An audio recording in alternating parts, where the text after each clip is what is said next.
Hey, thank you guys for tuning in. This is Drake from Engaging Walk. I'm going to be by myself today. Ruby is not really feeling too good. She's getting ready to deliver pretty soon, so no one can blame her for dipping in and out as she feels, up to doing the podcast episodes in the foreseeable future, depending on how she feels after birth. But, again, no one can blame her for that. But the podcast is going to go on. So she and I took a look at the third principle of Gottman's 7 principles for making marriage work.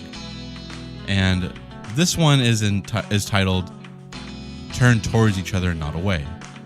Don't turn against each other. Turn towards each other during a time of need. But Gottman, this one sounds like pretty straightforward, and it really is, but Gottman gives a lot of really great insight in the book that I'm going to discuss, and then I'm going to give my own thoughts about it, and we'll go from there.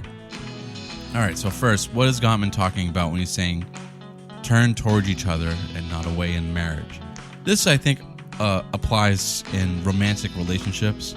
So even if you're at that dating stage, in the beginning of the dating stage, you're not really going to be doing a lot of this. You're still kind of feeling each other out, seeing if this is the right relationship for you.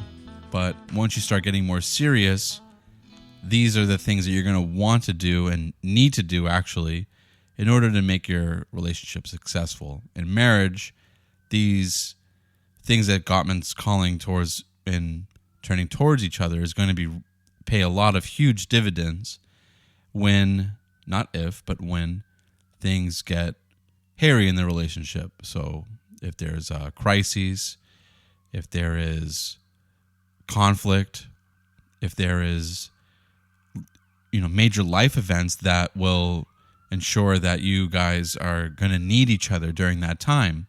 And the more time you spend together and the more you turn toward each other during the up parts, when you're not going through those turmoils, then during this time is when you're going to really want to turn toward each other during your everyday life. Now, what Gottman's talking about is these are moments in which he gives this, to give a little bit of background, he's a researcher, and he interviews and observes couples. And he says in his research that some of the things that is huge indicators as to whether or not a couple is going to survive their marriage, in good spirits. So there's not just divorce. So he's also categorizing this as, there's on one side you have couples that divorce and couples that are living not so well together. There's lots of conflict. They might be in this category of what people call staying together for the kids. They're married, they're toughing it out, but they're not connecting. They're not a romantic couple. It's no secret that couples that are having these issues, they're most likely not having sex with each other. They're not having that level of intimacy anymore. Those days are behind them in their marriage, and they may never recover from that. Some of them are living separated. Some of them maybe even living in different homes, and they're still married, but they're not romantic. They're not connecting. Okay, so I think we get the idea. On the other side, he says that he observed married couples that are really connected to each other, and this connection manifests itself in evidence in very small ways, not big ways. So some of the examples that he gives is when he observes couples that are having lunch or having dinner together, do they talk to each other? Are they engaged in conversation? And then when they recall certain events, are they happy about those events? Are they connecting on those events that happened in their lives? So what I've observed is that Gottman is very keen on discussing the couple's past, the couple's relationship, how they got to where they are, and do their eyes light up? Are they engaged in that connection? Do they have happy memories of the things that they've gone through? Do they look at that with a positive light in the present? All those things, he says in his research, that couples that have that connection, that intimate connection, are way more likely to survive and thrive in their marriage than couples that don't. And I think the most telling one is the one that he just said, which is, are the couples engaged during a meal? Do they look at each other? Do they talk to each other? And he said, obviously this is before cell phones, a lot of his research, but I think it's still actually more holds up today with more distractions, which is during these conversations is he said in one example, the wife wouldn't even look up from her magazine. Like the husband was having a discussion with her and she wasn't engaged at all. She was just looking at her magazine. And I think a lot of us today can identify with that with our cell phones. Like, are we on our cell phones during that time? And I admit that, for us, we have our like personal time while we're at home, Ruby and I, but we do make a very concerted effort throughout the day to connect, to talk to each other during dinner, to just have discussions. We discuss all sorts of things. We discuss current events, politics. We discuss things that are going on in our lives, finance. What are our financial plans for the future? What are our financial plans for this month? What sort of things can we spend our money on? And do we need groceries? And he gives also an example of this level of engagement being involved in the home, particularly on the husband's end, when he says that couples, he gives a really great example actually. One is the couples that are engaged with each other, have connection. The wife says to the husband, "Hey babe, do we need bleach?" And the husband goes, "I'm not really sure, but I'm going to go grab some just in case."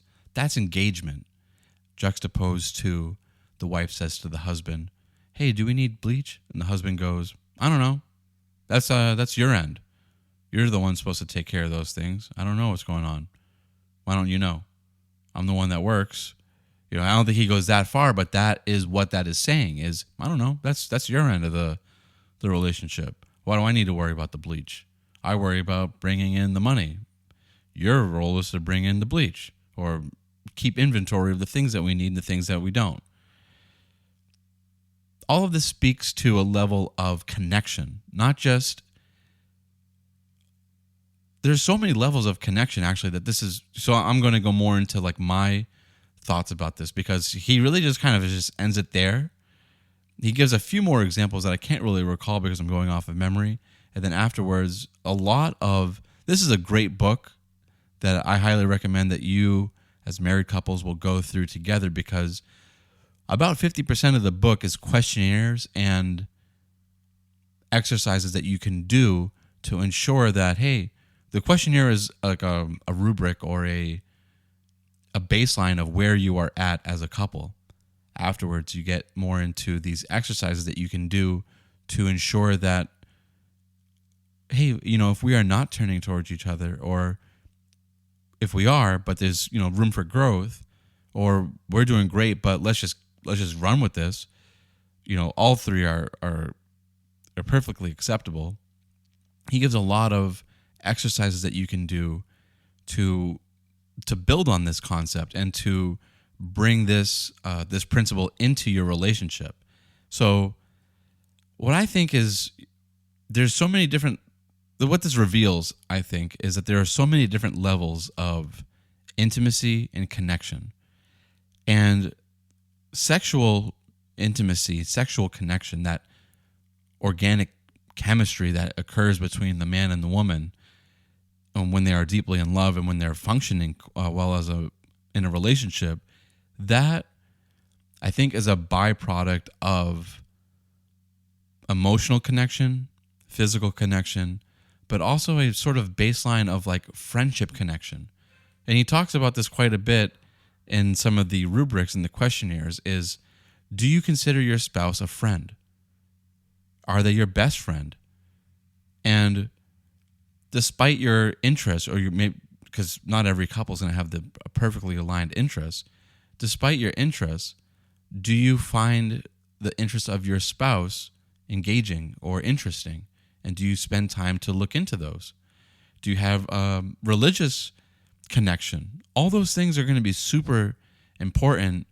And the more things that you can connect on, whether it be activities, emotional connection, checking in with each other. He gives a lot of examples about like, hey, if you're both busy, reaching out emotionally, reaching out to maintain connection in the smallest moments is what's going to make the difference. And he gives us so one of the examples is like, hey, babe, I had this really crazy nightmare. And the husband goes, oh, you know what? I can't really, spend too much time on this because I'm running late for work. But just tell me really quickly what it was so that we can remember. And then later on tonight when I come home, we can have a discussion about it. I think this is all just like little things that we can do to express gratitude, respect, and reaching out to our spouse. And I think the longer you get married, the longer that you are married, the longer that you spend this time with each other at home, there can be a lot of room for agitation, impatience, taking for granted.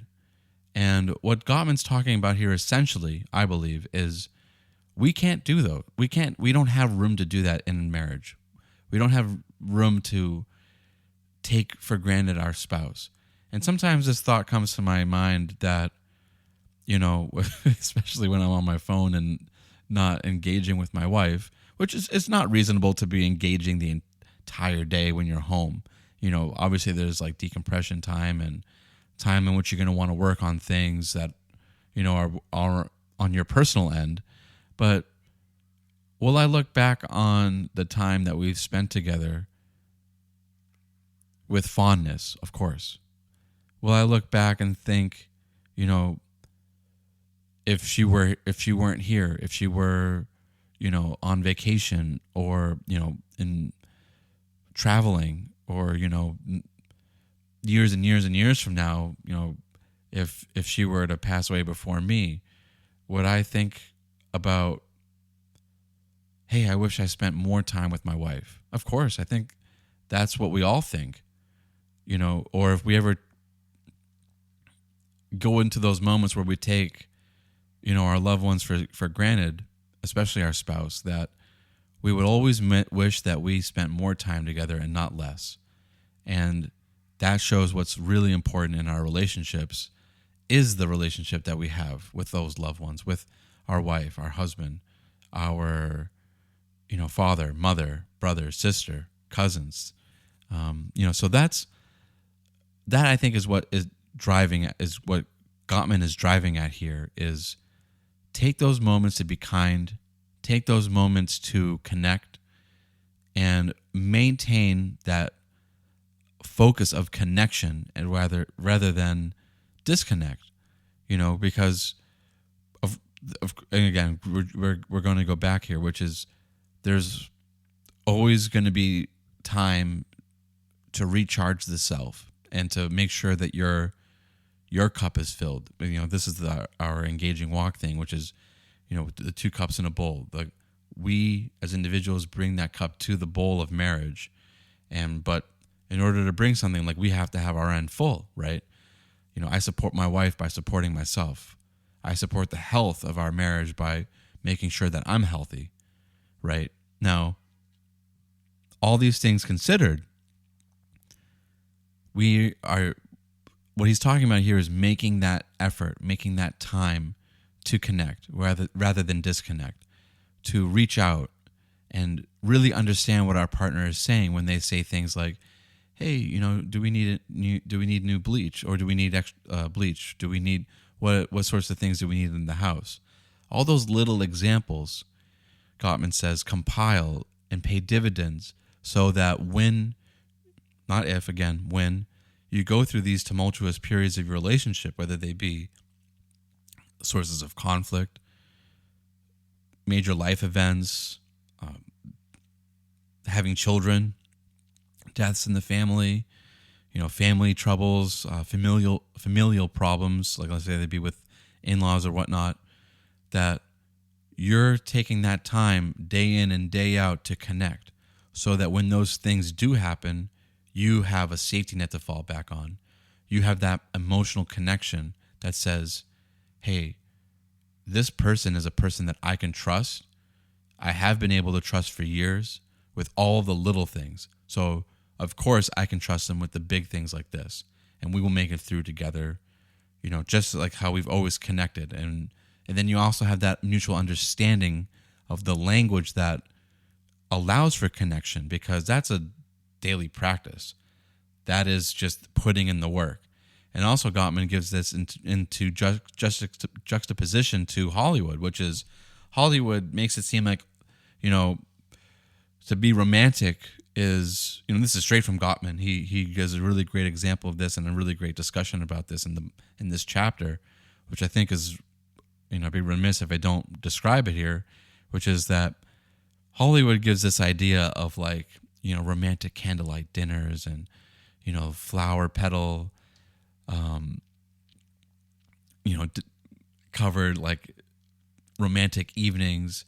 And of course, these are events that are going to be great to do once in a while. But what's more connecting is a picnic together, a walk together, and that's what actually Engaging Walk, our podcast, is all about. Is, Ruby and I do take the time, in fact, to go out and just walk together. A lot of the times it's just with our dog. A lot of the times it's when we go to the dog park. A lot of the times it's just going out together and finding a new location and going on a walk. I think just last week we did one over at La Jolla, and it was great. It was a great day. Obviously we have some footage of that on YouTube, some of the shorts in which you can see Boba, our dog. She's a little corgi. She can, she was having a blast, like checking out the seals and the sea lions over there. So you can see some of the footage from that on our YouTube channel. So I guess I'll wrap it up with this, which is when we're in this motion of making daily connection and taking the time to, which is really difficult. This is not an easy thing, but it's essential. It is totally essential of making our partner. I believe it's really important, especially in marriage, to make our partner our best friend. And in that deep friendship, there's so many beautiful things that just continue to spawn out of that. There's so many beautiful things that come to different levels of connection through that. And I think you definitely go through periods in which, you'll almost sort of like hit like a revelation of, hey, I've spent so much time with this person. We've shared so many wonderful experiences together that they sort of like change in your eye and in your mind, that they sort of like become a different person, a more substantial person. Like you don't view them the same way that you did a year prior or 2 years prior. And I think that's when you take the time to reflect on that and to embrace those moments, because that is the beauty of the growth and the journey together. And that is what I believe Gottman is talking about here, is that's an accumulation, a total an accumulation of all those shared beautiful moments together, of reaching out, of connecting. And when you do hit upon these realizations of like, wow, I am so thankful for this person. I'm so thankful that this person is in my life. I love her. I'm so, I love him. I couldn't be more grateful for having this person by my side, going through life together. And having your partner as your best friend, your confidant of going through life together, is going to be a really, really rewarding experience.